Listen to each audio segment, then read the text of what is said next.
அப்புறம் அவன் ஃப்ரெண்ட்ஸ் எல்லாம் வந்து இன்ட்ரோடியூஸ் பண்ணிக்கிட்டு இருப்பான் வந்து பல்லவன்.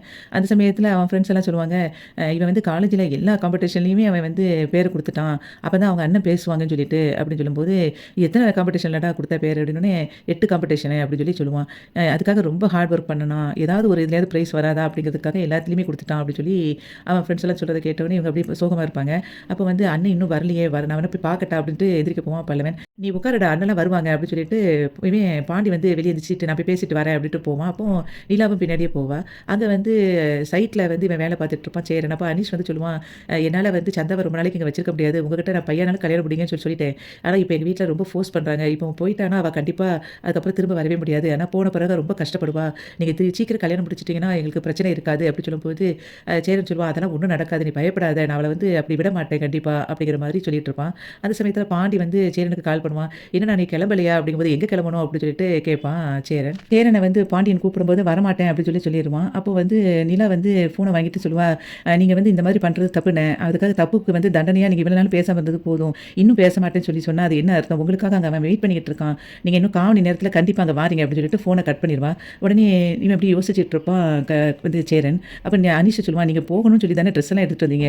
நான் வந்து சைட்ட பார்த்துக்கிறேன். நீங்க போங்க நான் பார்த்துக்கிறேன்" அப்படின்னு சொல்லிட்டு அனீஷ் சொல்லுவான். அந்த சமயத்தில காலேஜ்ல வந்து பிரைஸ் குடுத்துட்டு இருப்பாங்க. அப்ப வந்து பல்லவன் ரொம்ப ஃபீல் பண்ணிட்டு இருக்கும்போது, "நீ ஃபீல் பண்ணாதடா.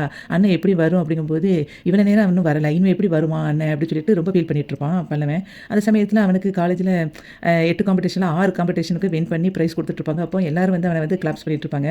ஒவ்வொன்னா வாங்கிட்டு எல்லாத்தையும் முடிச்ச பிறகு அவன் சொல்லுவான், "அண்ணனுக்காக தான் நான் இவ்வளோ பிரைஸ் வாங்கணும்னே ஹார்ட் ஒர்க் பண்ணேன். ஆனா இப்ப அண்ணன் வந்து இத பார்க்க வரல" அப்படின்னு சொல்லிட்டு ரொம்ப கவலைப்பட்டுட்டு இருக்கும்போது 8 காம்படிஷன்ல 6 இது வந்து ஃபர்ஸ்ட் பிரைஸ் வாங்குன பல்லவனுக்கு ஒரு பெரிய வந்து மெடல் வழங்கணும்னு நாங்க நினைக்கிறோம்னு சொல்லிட்டு எல்லாரும் அவன வந்து கூப்பிடுவாங்க ஸ்டேஜுக்கு.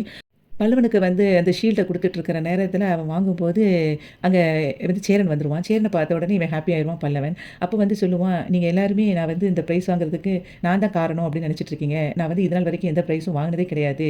அது ஆசைப்பட்டதும் கிடையாது. ஆனா நான் இப்ப வந்து ஹார்ட் ஒர்க் பண்ணி வாங்கினேன்னா அதுக்கு ஒரே காரணம் எங்க அண்ணன். எங்க அண்ணன் என் கூட பேசணும் அப்படிங்கிற ஒரே காரணத்துக்காக மட்டும் தான். நான் ஒரு சில விஷயம் தவறு பண்ணிட்டேன். அது தவறுனால எங்க அண்ணன் என் கூட வந்து இவ்வளோ நாள் பேசாம இருந்தாங்க. அவங்க வந்து பேச வைக்கணுங்கிறதுக்காக மட்டும் தான் எங்க அண்ணன்கிட்ட இத அவங்கள சந்தோஷப்படுத்த வைக்கணுங்கிறதுக்காக இந்த காம்படிஷன்ல நான் வந்து சேர்ந்ததே. அப்படிங்கும்போது இத இப்ப நான் வாங்குறத பார்த்து எங்க அண்ணன் கண்டிப்பா பெருமைப்படுவான். எனக்கு எங்க அப்பா இருந்தாலும், எனக்கு அப்பா மாதிரி எங்க அண்ணன் தான் எனக்கு எல்லாமே. அப்படின்னு சொல்லிட்டு சொல்லுவான். எனக்கு சின்ன வயசுலேருந்தே சோறு ஊட்டி வளர்த்து, அதுக்கப்புறம் காலேஜுக்கு போய் ஸ்கூலுக்கு போறதில்ல எல்லாத்தையும் கொண்டு விட்டது, என்னைய படிக்க கஷ்டப்பட்டு படிக்க வச்சது எல்லாமே எங்க அண்ணன் தான். எனக்கு எல்லாமே எனக்கு வந்து எங்க அண்ணன் மட்டும் தான். அப்படின்னு சொல்லிட்டு நான் இப்போ எங்க அண்ணன வந்து பெருமைப்படுத்திட்டேன்னு நினைக்கிறேன். அப்படின்னு சொல்லிட்டு அவங்க அண்ணன பார்த்துட்டு சொல்லுவான், "அண்ணே நான் செஞ்சதுக்கு சாரிண்ணே, என்ன மன்னிச்சிருண்ணே" அப்படின்னு சொல்லி சொல்லுவான்.